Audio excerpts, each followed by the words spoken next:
So this week's episode of Ghoul was definitely the most relaxing of the first 3 episodes. First 2 was very intense and action-packed and very heavy on that stuff. But this week's episode was more so along the lines of giving characterizations, setups, introductions, a little bit of exposition, and world building. So it was definitely giving you a lot of what you need in order to make a story like, really huge and just have different things going on that is very interesting. So in that regard, it was definitely different from the first 2. For the most part, I think that this episode, one of the main things that it was trying to do, which is very interesting, is give Kaneki some things that he can lose later on and some things to actually value being somewhat alive. I don't know if you would call him alive, but to continue going on. It's like, okay, he's making a friendship and a bond with this old man that's kind of showing him the ropes of being a ghoul, and he doesn't even seem that bad, opposed to like, how other ghouls are. He said, I kind of like humans, so it's giving him that. Also the introduction with that little girl as well, him kind of having a little bond with her, friendship. So it's kind of giving him not only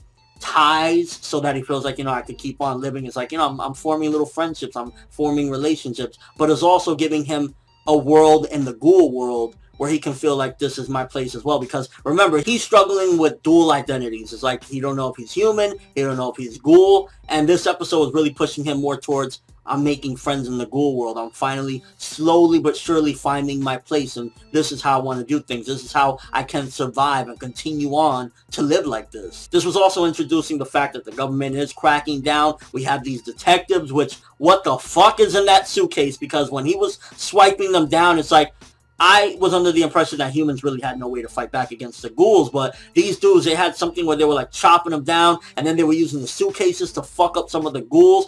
And the one with the long white hair, for some reason, I was getting like a really old L vibe. He reminded me of L from Death Note, but like, what if he was really old and instead of hunting down regular people, he was hunting down ghouls? Except, wait, L wasn't hunting down regular people because Light had the Death Note, but you get what I mean. But I'm glad at the same time that it is posing a threat to the ghouls, so not only do the ghouls have to worry about each other, now the humans are coming for them as well. They have these detectives that they can actually fight back and they can take them down. They weren't pushovers, they were like practically toying around with some of the ghouls, so they're gonna have to go all out when they do fight against these detectives. And if these 2 detectives alone were able to fuck up a couple of ghouls, just imagine if they had a bunch of suitcases or whatever the fuck they were using to fight the ghouls for a whole task force. So you can see that there's a threat to the ghouls. Not only are the ghouls, like, normal stories is kind of like, oh, the zombies, nobody can fuck with them, and it's just like, be scared of them. And this one, the humans can actually fight back. So it's giving a little twist to the world and how this whole struggle is going to go down. Now, it was a little bit confusing regarding the little girl and her mother and the father,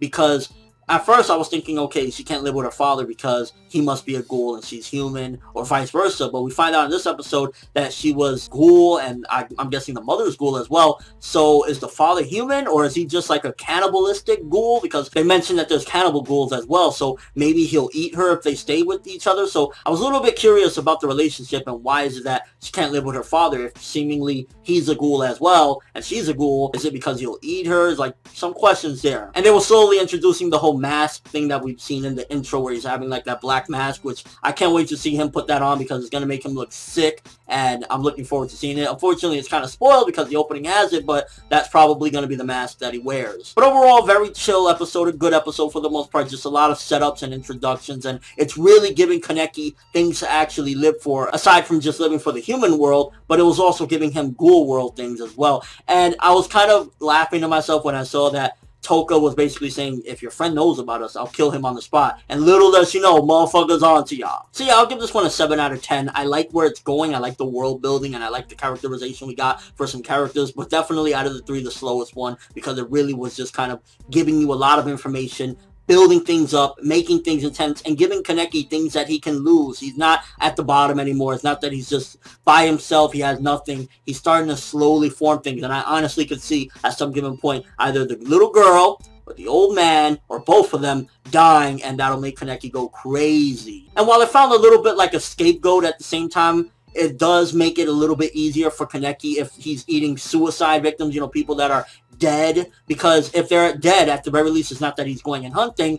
It's a little less, I guess, fucked up for him, but ultimately I can honestly see him slowly rearing into the point where maybe he won't be viciously hunting people. Maybe he'll go after bad guys and eat bad guys or something like that. But we're seeing the progression of him going from just full on, I'm a human, I don't want to be a ghoul, you know, I've been a human, to he's gonna take baby steps into the ghoul world and eventually be like, you're an asshole? Alright, I'm gonna fucking eat you. But let me know what you thought of the third episode of Ghoul. Were you disappointed? Ultimately, you need episodes like this. You can't just keep having episodes like 1 and 2. As amazing as they were, you need episodes like this to build threats, to build relationships, to make things in the future seem more impactful. Like, if we don't have episodes like this, if the little girl, the old man, or anything else happens in the future, like with these detectives, it's not going to have no value if we don't have episodes setting things up. So you need episodes like this, and overall it was a good episode, 7 out of 10. Definitely looking forward to more Ghoul action, though, with Kaneki going crazy. I mean, when he just let off a little bit of his Ghoul powers, when he was falling down that suicide alley, I was like, I can't wait for more. But that's all I have for this review. Thanks for watching. Hope you enjoyed. If you liked anything I had to say or enjoyed the video, drop me a like. I'd greatly appreciate it. And if you haven't subscribed, you can do so as well. That'd be awesome. I'm ForneverWorld, and as always, people,